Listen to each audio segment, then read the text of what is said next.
Hi everyone, in today's video I'm going to be showing you how to make these Biscoff white chocolate cookies.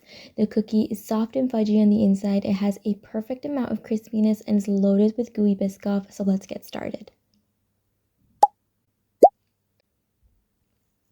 The first step is to scoop 9 tablespoons of Biscoff spread onto a plate with some parchment paper and then freeze this for at least an hour.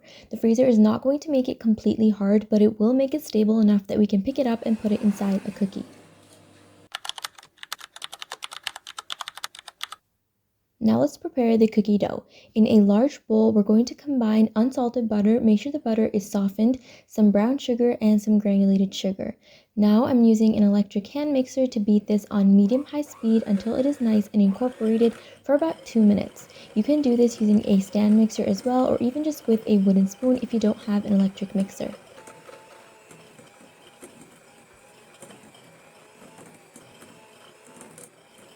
Once the butter and sugars are incorporated, we're going to add in 1 large egg that is at room temperature and some vanilla extract.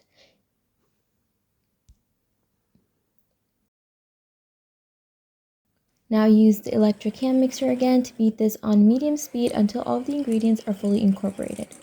The printable recipe is available on my website, thefoodflamingo.com, and you can find a link to that in the description box below, and that's where you'll find all of my other recipes as well. Once all the ingredients are fully incorporated, use a spatula to clean the sides of your bowl, and as you can see, the mixture is very grainy and looks curdled. Don't worry, this is completely normal. Now we're going to add in the dry ingredients, which includes all-purpose flour. You do not need to use any other type of flour like cake flour or self-rising flour. All-purpose flour is enough. And some baking soda, baking powder, and a little bit of salt. Use a spatula to give everything a good mix until all the ingredients are fully incorporated. Now once your dough looks something like this, we're going to add in the chocolate. Today I'm using white chocolate chunks. I took a bar of white chocolate and chopped that up into rough pieces, but you could also use chocolate chips, and you can even use dark chocolate. Honestly, if you prefer a less sweet cookie, I would recommend you use dark chocolate instead of white chocolate because it really helps balance the sweetness of the Biscoff spread that's in the cookie.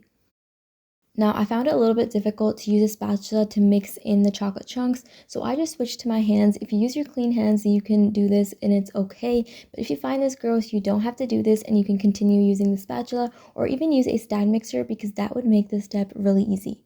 Now, the cookie dough is done, so let's get to filling these cookies. To start, you're going to take 1 portion of cookie dough, and I made them at least 90 grams because I found that this was the perfect size to fit enough Biscoff spread inside. Take each of the portions, flatten them out onto the palm of your hands like so, and then add in 1 of the frozen dollops of Biscoff that we made in the beginning. Use the sides and bring them together in the center and close the Biscoff cookie like this. Roll it up into your hands to form a smooth ball, and that's it. Even if the Biscoff comes out of the cookie a little bit while baking, that's completely okay. They actually make the cookie look so nice in the end, as you will see later. Repeat this process with all of the cookie dough until you've made about 9 to 10 cookies. Also, when flattening out the cookie dough, make sure not to make it too flat, otherwise you don't want the Biscoff leaking from the bottom. As I said earlier, it's okay if it comes out from the top, it looks really nice, but we don't want it leaking out from the bottom of the cookie, so don't make the bottom part of the cookie dough too flat. Arrange the cookie dough balls onto a baking sheet, and then we're going to top this off with some more white chocolate chunks. This part is optional, so if you don't want to, you don't have to do this, but I like to add some more chocolate chunks on top. It just makes the cookie look much nicer. Once you've added on the white chocolate chunks, chill the cookie dough balls for at least 20 minutes before baking in an oven preheated to 180 degrees Celsius for 12 to 15 minutes. Once baked, let the cookies cool on the tray for just 5 minutes, and then you can dig right in because these cookies are best served when they're warm. That's when the Biscoff is gooey and runny and it tastes amazing. And that's it. That's how easy it is to make these Biscoff white chocolate chunk cookies. If you like this recipe, make sure to like this video and try it out and let me know in the comments how it went and how you liked the cookies and if there's anything else you'd like me to make.